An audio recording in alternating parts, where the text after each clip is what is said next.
तो चलिए शुरू करते हैं। सबसे पहले शहजाद पूनावाला जी, आपका समय शुरू होता है अब। एक है तो सेफ है का नारा देश का नारा बन गया, कैसे? एक है तो सेफ है, ये कोई चुनाव का नहीं, ये देश का ही नारा है। अगर आप देखें तो संविधान की मूल भावना भी प्रियम्बल से लेकर जो संविधान में शपथ लेते हैं सांसद, वो यही कहते हैं कि एकता और अखंडता को अक्षुण्ण रखूंगा। आप देखेंगे तो बचपन में अंग्रेजी स्कूल में मुमताज़ जी को सिखाया होगा कि united we stand, divided we fall, और हम किसान के बेटों के साथ खड़े रहते हैं। तो किसान के पिता ने बताया कि कैसे 5 लड़के एक साथ आते हैं, ये अलग अलग लकड़ी देते थे। क्या बोला तूने? लकड़ी अलग अलग होती थी तो टूट जाती थी, एक साथ होती थी लकड़ियां तो वो टूटती नहीं थी, क्योंकि भारी ताकतों से सबसे बड़ी सुरक्षा ढाल हमारी कोई है तो वो हमारी एकता है। हमारे इतिहास और वर्तमान में भी तो यही कहानियां हैं। जब जयचंद और पृथ्वीराज जी बटे तो गौरी ने काटा, जब मानसिंह और जयसिंह महाराणा प्रताप बटे तो अकबर ने काटा, अफगानिस्तान में बटे तब कटे, आज भी देखो कश्मीर में बटे तब कटे, बांग्लादेश में वर्तमान में बटे हिंदू तो कटे। हमने देखा है कि कांग्रेस की ऐड में भी 1980s की ऐड है, उसमें क्या कहा गया था, give unity and equality a chance. और उन्होंने समाजवादी पार्टी जैसी पार्टियों पर हमला करते हुए ऐड में लिखा था कि ये दल आपको ब्राह्मण, ठाकुर, बनिया, हरिजन, यादव, सिंह, शर्मा, चतुर्वेदी में बांटेंगे, कभी आपको भारतीय की तरह नहीं देखेंगे, कभी आपको इंसान नहीं मानेंगे। कांग्रेस की ऐड है।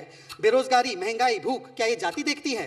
क्या कांग्रेस गलत थी? क्या कांग्रेस चुनाव कर रही थी? इंदिरा गांधी ने तो ये भी कहा था, जातिवाद से मुझे सख्त नफरत है, जातियों में बांटना नहीं है, अनुशासन और एकता ही देश की सफलता है। तो क्या वो बांटने का काम कर रही थी? और आप याद करिए, ये कहते हैं समाजवादी पार्टी और कांग्रेस के लोग कि नकारात्मक नारा है, तो सकारात्मक क्या है? डीएमके का नारा सनातन समाप्त का, हिंदू टेरर, सनातन बीमारी, हिंदू धर्म धोखा है, मठाधीश माफिया है, मठाधीश बांटेंगे काटेंगे।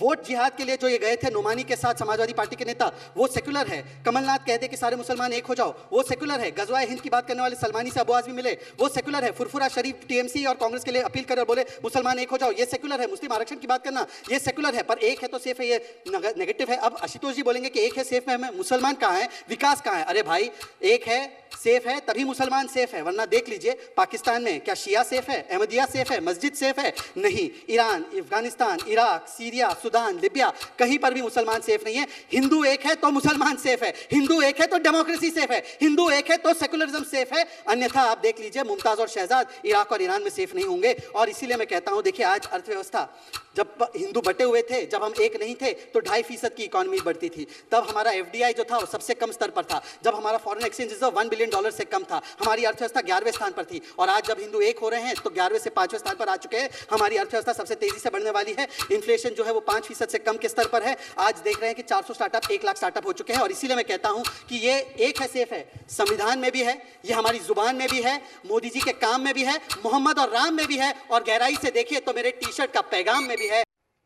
ये पबजी वाला है क्या? अनुराग भदौरिया जी इस पर क्या कहते हैं? आपका 3 मिनट विपक्ष में शुरू होता है अब। चलो भाई, देखो अब मैं क्या करता हूँ।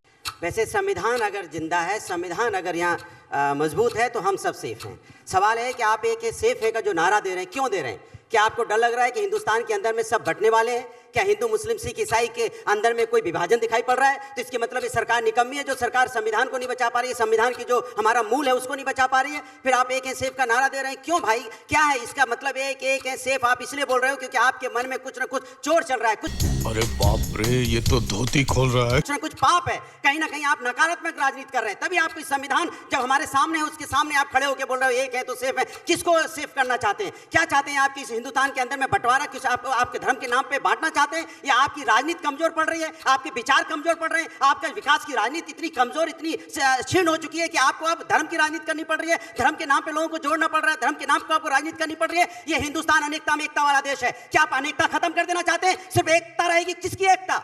किसकी एकता करना चाहते हैं आप? उनकी एकता जो आजादी के आंदोलन में, चाहे भगत सिंह हो, चाहे अशफाकुल्लाह खां हो, चाहे चंद्रशेखर आजाद हो, जिन्होंने देश की आजादी के आंदोलन में अपनी शहादत दे दी, कि शहीद हो गए। कभी उन्होंने सोचा कि इस देश में आने के, जब देश में सरकार आएंगी, सरकार हमको आपको बांट के राजनीति करेगी? अगर वो सोचते, ऐसा सोचते तो हमारा देश आजाद नहीं होता। आज हम सब आप अंग्रेजों के गुलाम होते। आज हम अंग्रेजों के गुलाम नहीं है, देश आजाद है। इसलिए आपकी जिम्मेदारी बनती है कि ऐसी बातें बोलिए जिससे समाज जोड़ने की बात हो, तोड़ने की बात मत कीजिए। क्योंकि आपने ये वर्ड कहां से सीखा? आपने सीखा है बटेंगे तो कटेंगे, बटेंगे तो कटेंगे से आप लेके आए हो इसको। पहले बटेंगे कटेंगे, उसके बाद एक है तो सेफ है। इसके मतलब आप किसको बांटना चाहते हो, किसको काटना चाहते हो? कौन लोग हैं जो बटेंगे, कौन लोग हैं जो कटेंगे? सवाल है कि आप देश में उन्नति की बात नहीं करते। गांधी जी ने कहा था, इस आप दूसरे धर्मों का सम्मान करोगे रहोगे तो आपका धर्म का सम्मान होगा, वही आपके धर्म की सच्ची आस्था होती है। सरदार पटेल साहब ने क्या कहा था? उन्होंने जोड़ने की बात की थी रियासतों को। जब हिंदुस्तान आजाद हुआ था उन्होंने रियासतें जोड़ दी थी, हिंदुस्तान को एक किया था। लोहिया जी ने क्या किया था? लोहिया जी कहते थे कि धर्म हमारा जो हिंदू है उदारवादी है, और अगर उदारवादी कट्टरवादी, उदारवादी होगा तो देश का विकास होगा,